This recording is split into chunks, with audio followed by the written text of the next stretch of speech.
मैं रिया हूँ, horror town podcast की होस्ट। मुझे भूतों से बिल्कुल भी डर नहीं लगता था, इसलिए मैंने हमेशा ऐसी चीज़ों को मजाक में लिया। और शायद मेरे इंटरेस्ट और एक्टिंग स्किल्स की वजह से ही मुझे मुंबई के top rated show horror town को होस्ट करने का मौका मिला और इसके साथ काफ़ी फेम भी मिला। लेकिन पिछले कुछ महीनों से शो की रेटिंग्स गिर रही थी। लोग उन पुरानी घिसी पिटी कहानियों से तंग आ गए थे, जैसे किसी गाड़ी के सामने अचानक औरत का नजर आना जो फिर गायब हो जाए, या किसी औरत के रोने की आवाजें जो कभी किसी को नहीं दिखी। इसलिए इस बार मैंने अपने शो में कुछ बहुत शॉकिंग करने का सोचा। मैंने सिटी के फेमस एक्टर गौरव को इनवाइट किया और उससे शो से पहले एक मीटिंग अरेंज की, जिसमें मैंने उसे बताया कि इस बार हम शो में सिर्फ बातें नहीं करेंगे बल्कि स्ट्रेंज एक्ट भी करेंगे। मैंने उसे कन्विंस किया कि हमें शो में एक्टिंग करनी होगी, जैसे हमें सच में हॉरर चीजें नजर आ रही हैं।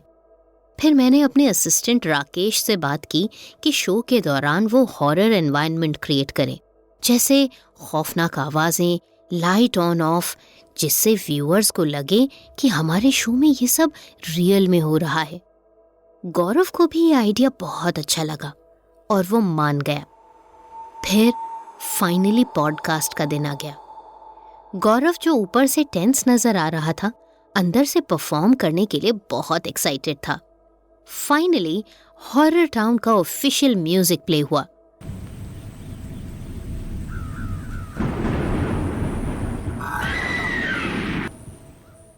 और मैंने शो स्टार्ट किया। एज यूजुअल मैंने हमारे गेस्ट गौरव को इंट्रोड्यूस करवाया और बताया कि ये हमारी ऑडियंस के साथ कुछ ऐसी हॉरर चीजें शेयर करेंगे जो उनके साथ सच में हुई हैं। फिर गौरव ने वो सब बताना शुरू किया जो उसके साथ कभी हुआ ही नहीं था। उसने बताया कि रिसेंटली वो अपने 3 फ्रेंड्स के साथ गोवा गया था। रात को उनकी कार खराब हो गई और वो सब इधर उधर कोई जगह तलाश करने लगे कि रात गुजार सकें। फिर उसे एक पुरानी हवेली नजर आई, जिसमें जो हुआ वो गौरव कभी नहीं भूल सकता। उसने बताया कि जैसे ही वो हवेली में एंटर हुए, लाइट्स खुद ब खुद ऑन ऑफ होने लगीं। उसका ये कहना था, और उसी लम्हे हमारे स्टूडियो का माहौल बदल गया।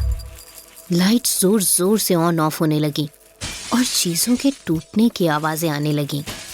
गौरव, जो जानता था कि ये सब राकेश कर रहा है, ऊपर ऊपर से शादी डर रहा था ताकि ऑडियंस से फुल अटेंशन हासिल कर सके।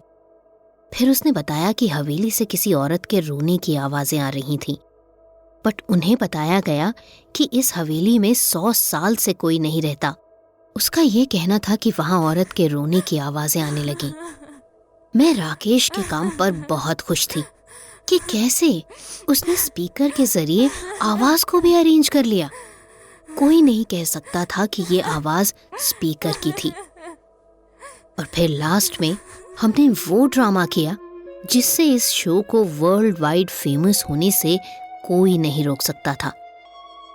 अचानक से एक लड़की की चीख सुनाई दी और हम दोनों ने शो किया कि हम डर से बेहोश हो गए हैं। और फिर शो एंड हो गया, लाइट्स ऑन हुई और सब नॉर्मल हो गया। मैं और गौरव बहुत हंसे कि हमने कैसे ऑडियंस को बेवकूफ बना दिया। मैं राकेश के काम से बहुत खुश थी कि उसने इतने कम समय में सब कुछ मैनेज कर लिया। मैंने सोचा एक बार राकेश को कॉल करके तारीफ तो कर दूं, पर जैसे ही मैंने अपना फोन उठाया, मुझे मैनेजर का मैसेज शो हुआ जो उसने 3 घंटे पहले किया था। रिया, राकेश का स्टूडियो आते हुए एक्सीडेंट हो गया था और उसी टाइम उसकी डेथ हो गई थी। ये पढ़ते ही मेरी सांसें तेज हो गईं। वो लाइट्स फ्लिकर होना, वो औरत की आवाज, वो चीख, ये सब फिर किसने किया था? क्योंकि मेरे, गौरव और राकेश के अलावा कोई भी ये प्लान नहीं जानता था। मुझे ऐसा लग रहा था शायद ये सब सिर्फ एक सपना था, बट ये रियलिटी थी। मैंने हिम्मत करके कैमरामैन से रिकॉर्डिंग ली और रिव्यू करने लगी, बट रिकॉर्डिंग राकेश के सच से कई ज्यादा खौफनाक थी।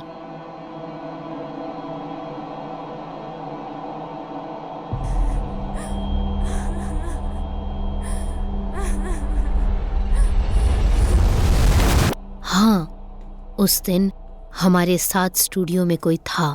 क्या वो राकेश की आत्मा थी या कोई ऐसी आत्मा जिसे हमारा ये मजाक करना पसंद नहीं आया?